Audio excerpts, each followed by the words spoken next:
A, हाम्रो शास्त्रमा खासै महिला ऋषिहरूको कुरा आउँदैन। के महिला ऋषिहरू पनि थिए, सिद्ध पुरुष थिए, अनि उनीहरूले कुनै शास्त्र रचना गरे, कुनै योगदान दिएका छन्, किनभने सधैँ पुरुष ऋषिहरूकै कुरा आइरहेछ। त्यही भएर महिला ऋषिहरूकोमा केही प्रकाश पारिदिनुहुन्छ? यो चाहिँ हामीले अलि अन्यायपूर्ण रूपमा अज्ञान फैलाइराखेका छौँ। वेदका मन्त्रद्रष्टा ऋषि मात्रै होइनन्, ऋषिका पनि हुनुहुन्थ्यो। तपाईँको लोपामुद्रा र अपाला मात्रै होइन, गार्गी र मैत्रेयी मात्रै होइन, उषा बागम्भृणी मात्रै होइन, धेरै ऋषिकाहरू वैदिक मन्त्रद्रष्टा हुनुहुन्थ्यो। हामीले समाजमा यस्तो अन्धकार फैलाइदियौँ कि यो त वेद भन्ने कुरो त बाहुनमा पनि चाहिने मेलले होइन। तन्त्रमा पनि त्यो आयो। तन्त्रमा पनि यो कसरी तपाईँले सबैलाई पढाउन सक्नुहुन्छ, यो त हामी चाहिँ यो फलानु बाहुनको, यो फलानु कुलको, हाम्रो त जेठो छोरालाई मात्रै सिकाउने यस्तो चलन छ है। त्यसै कारण जुन तन्त्रले घोर यो प्रथाको विरोध गर्यो, त्यसमा पनि त्यो चाहिँ नि एउटा अत्यन्त कुसंस्कार विकसित भयो। ल तन्त्रको कुरा छोडिदिउँ, वैदिक परम्पराभित्रमा मन्त्रद्रष्टा ऋषिकाहरू थुप्रै हुनुहुन्थ्यो। अहम रुद्रेभिर्वसुभिश्चरामि अहमादित्यैरुतविश्वदेवै अहम मित्रावरुणो भाविवर्महमिन्द्राग्नि अहम अश्विनो ऋग्वेदको है भागम्भृणी ऋषिका उहाँ पनि महिला नै हुनुहुन्थ्यो। तपाईँको नेपालमा त हामीले मुख्य बुझ्नुपर्ने जुन जनकपुर हो नि, त्यो जनक राजाले राज्य गरेको भएर जनकपुर भने, त्यो जनक राजाको राज्यमा सबैभन्दा प्रकाण्ड विद्वान को त भन्दा याज्ञवल्क्य। त्यो याज्ञवल्क्यलाई च्यालेन्ज दिन सक्ने को थिए? गार्गी त महिला हुन् नि।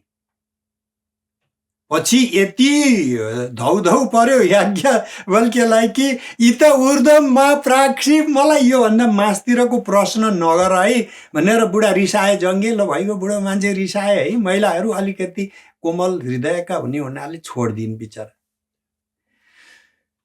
बुढा ऋषिलाई जङ्गल चलेछ। अब दुई भार्य बबुबत उनका दुईटा घरबार है। अनि पछि गएर अब यो छोडिदिन्छु, जङ्गलमा गएर बस्छु भन्दाखेरि तपाईँको चाहिँ नि उहाँको मैत्रेयीले चाहिँ नि र्याखती पारेर होइन प्रश्न सोधेर, तपाईँको त्यो एकचोटि बृहदारण्यकको अध्ययन गरिदिने हो भनेदेखि हामीले यो प्रश्नै उठाउँदैन। तन्त्रशास्त्रमा त तपाईँको पदमा नै हाम्रो मन्त्र का जुन प्रणेताहरू योगिनीहरू हुन्, उहाँहरूको परम्परा कुलाली काम नआयो भन्छ। त्यो ऋषिकाहरूको मात्रै पनि छैन। तपाईँको पुष्कली, चाण्डाली, कुलालिका जुन अहिले तल्लो जात भनेर हेरियो, उनीहरूको वर्गबाट आएका महिलाहरूले मन्त्र दिइरहेका छन्। हेर्नुहोस्, त्यही भएर हाम्रो धेरै जसो शक्तिपीठ नेपालमा हेर्नुभयो भने पुजारीमा तपाईँको विभिन्न गुरुङ मगरहरू, त्यहाँ पनि स्त्री प्रधान कतिपय पूजा गर्ने परम्पराहरू जीवित छ अझै। त्यति हुँदा पनि अझैसम्म बाँचेको छ। परम्परा नभएको होइन, हामीले यसलाई मास्नलाई एकछत्र प्रयास गरेका छौँ। र मैले पहिला पनि भने, अर्काको रोगलाई लिएर आएर हामी माथि थोपरियो।